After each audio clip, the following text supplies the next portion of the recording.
En ce début du XXIe siècle, presque 500 ans après la naissance de Jean Calvin, on retrouve le réformateur là où on ne s'y attend pas, à Paris, dans une prestigieuse salle des ventes du Faubourg Saint-Honoré. En 2003, 2 de ses manuscrits s'y sont vendus 49 000 et 60 000 euros pièce.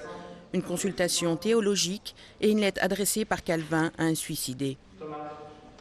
Je connaissais l'aspect de Calvin mis en valeur dans la consultation théologique, qui était le Calvin vindicatif, le Calvin polémiste, le Calvin maître du verbe, le Calvin précatif.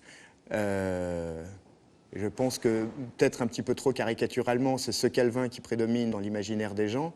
L'autre manuscrit, alors qu'on attendait un Calvin très sévère vis-à-vis du suicide, montrait un Calvin surprenamment tendre, charitable, pris de compassion à l'égard du désespéré. Donc c'était très intéressant de mettre en même temps 2 manuscrits qui illustrent 2 côtés très, très différents mais non incompatibles de Jean Calvin. 3800, il faut dire 4000. Non, il faut dire 4000. À 3800. Calvin vaut plus cher que Luther, Calvin vaut plus cher que Martin Bucer, que Mélenchon. C'est pas un personnage qui suit les modes, c'est une espèce d'étoile dans le marché. Calvin serait-il devenu une valeur refuge pour les seuls investisseurs? Ou bien sa théologie est-elle encore d'actualité? 1400. C'est une théologie assez dure, la théologie calviniste. Je pense que les jeunes pourraient être un peu effrayés par la rigueur et par l'exigence de la piété calviniste. Maintenant, pour l'histoire des idées, c'est fascinant. Calvin, c'est un homme politique d'une carrure égale à celle d'Olivier Cromwell en Angleterre, à celle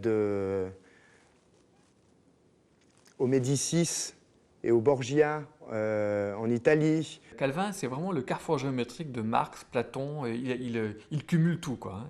Il les cumule toutes. Je dirais, et c'est en ce sens-là qu'il est intéressant. Moi, c'est pour ça d'ailleurs que peut-être je me suis attaché à Calvin, c'est parce qu'il était trop mal aimé. Et que donc il y avait forcément, en plus, la propagande catholique de la contre-réforme a été d'une très grande puissance. Et je dirais, elle a su très, très, très habilement jouer sur les traits de Calvin qui étaient les traits les plus durs et les plus incompréhensibles après Calvin. Parce que ce qu'on ne comprend pas, je pense, c'est l'énergie terrible qu'il a fallu pour sortir du monde hiérarchique dans lequel on était encore à l'époque de la Renaissance.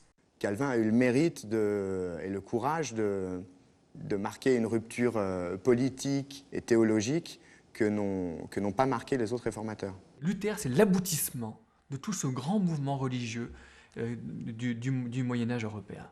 C'est un aboutissement. C'est la fin. Et une fois qu'on a fini, qu'est-ce qu'on fait?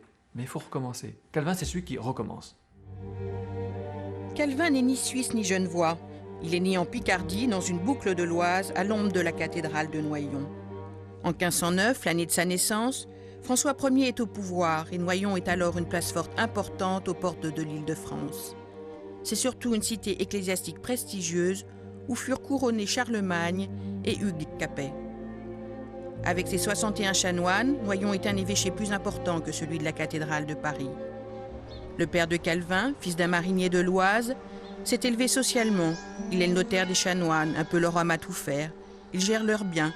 C'est devenu un notable. Le jeune Calvin est élevé au contact de ce catholicisme flamboyant. À partir de 12 ans, il profitera même de bénéfices ecclésiastiques qu'il résiliera une fois détaché de l'Église catholique traditionnelle.